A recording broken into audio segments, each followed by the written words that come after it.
Video में मैंने कोशिका विभाजन यानी एक दीर्घ प्रयोग में जो प्याज के मूलाग्र की अस्थायी स्लाइड वाला था कोशिका विभाजन वाला, तो उस पर वाइवा क्वेश्चन बताए थे।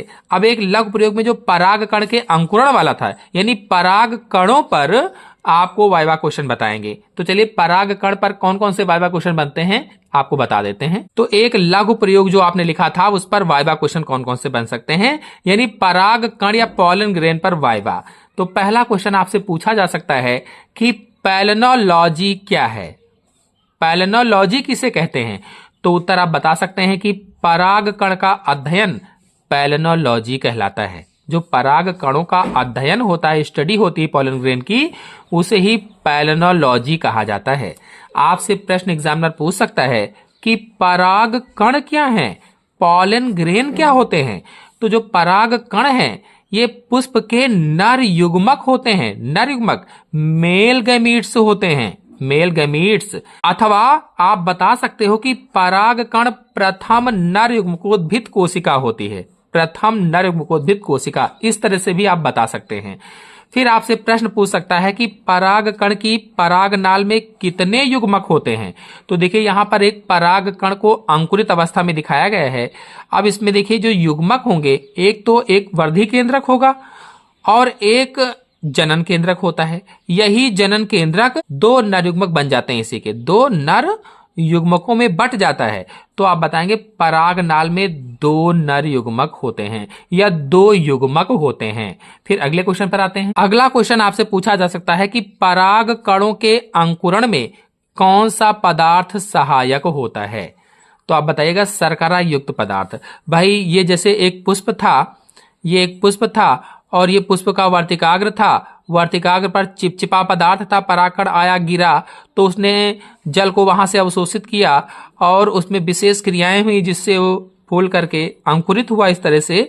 तो कहा गया पराग कणों के अंकुरण में कौन सा पदार्थ सहायक होता है। तो आप बताइएगा शर्करा युक्त पदार्थ सहायक होता है। अब अगर एग्जामिनर आपसे प्रश्न पूछता है कि पराग कणों का अंकुरण कहां पर होता है, तो अभी मैंने बताया वर्तिकाग्र पर होता है या वर्तिकाग्र को स्टिग्मा कहा जाता है। इसकी सतह पर पराग कणों का अंकुरण होता है। तो आप बताएंगे पराग कणों का अंकुरण वर्तिकाग्र की सतह पर होता है या स्टिग्मा पर होता है। अगर आपसे प्रश्न पूछा जाता है कि पराग कणों में उपस्थित दो कोशिकाओं के नाम बताइए, जो पराग कण होते हैं, पॉलन ग्रेन होते हैं, उसमें उपस्थित दो कोशिकाओं के नाम।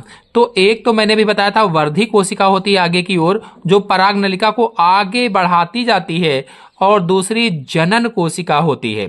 तो इसमें आप बताइएगा वर्धी कोशिका और जनन कोशिका, ये दो कोशिकाएं होती हैं।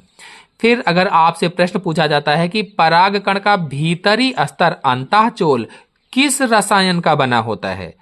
देखिए एक बाह्यचोल होता है, बाह्य आवरण होता है जिसे बाह्यचोल कहा जाता है या एक्सटाइन कहा जाता है, और एक अंदर एक और आवरण पाया जाता है जिसे इंटाइन कहा जाता है या अंतःचोल कहा जाता है। अब यहां पर भीतरी स्तर या अंतःचोल को पूछा गया है तो पेक्टोसेल्यूलोज का बना होता है, पेक्टोसेल्यूलोज का बना होता है जो अंतःचोल है। और जो बाह्यचोल है अगर इस पर प्रश्न पूछ ले तो स्पोरोपोलेनिन का बना होता है। देखिए नीचे क्वेश्चन दिया भी गया है, पराग कण का बाहरी स्तर या बाह्यचोल किस रसायन का बना होता है।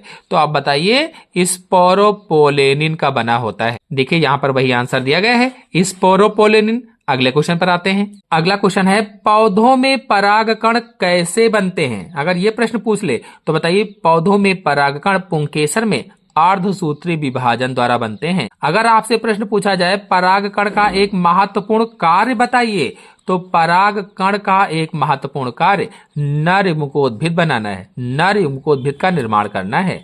अगर आपसे प्रश्न पूछा जाए पराग कणों में अंकुरण के दौरान किन कोशिकाओं का निर्माण होता है, तो आप बताएंगे अंकुरण के दौरान कायिक एवं जनन कोशिकाओं का निर्माण होता है अथवा कायिक एवं जनन कोशिकाएं बनती हैं। अगर आपसे प्रश्न पूछा जाए कि पराग कण वर्तिकाग्र पर कैसे पहुंचते हैं, तो पराग कण वर्तिकाग्र पर वायु, जल या अन्य कीटों द्वारा पहुंचते हैं। वायु के द्वारा भी पहुंच सकते हैं, जल से भी पहुंच सकते हैं, कीटों से भी पहुंच सकते हैं।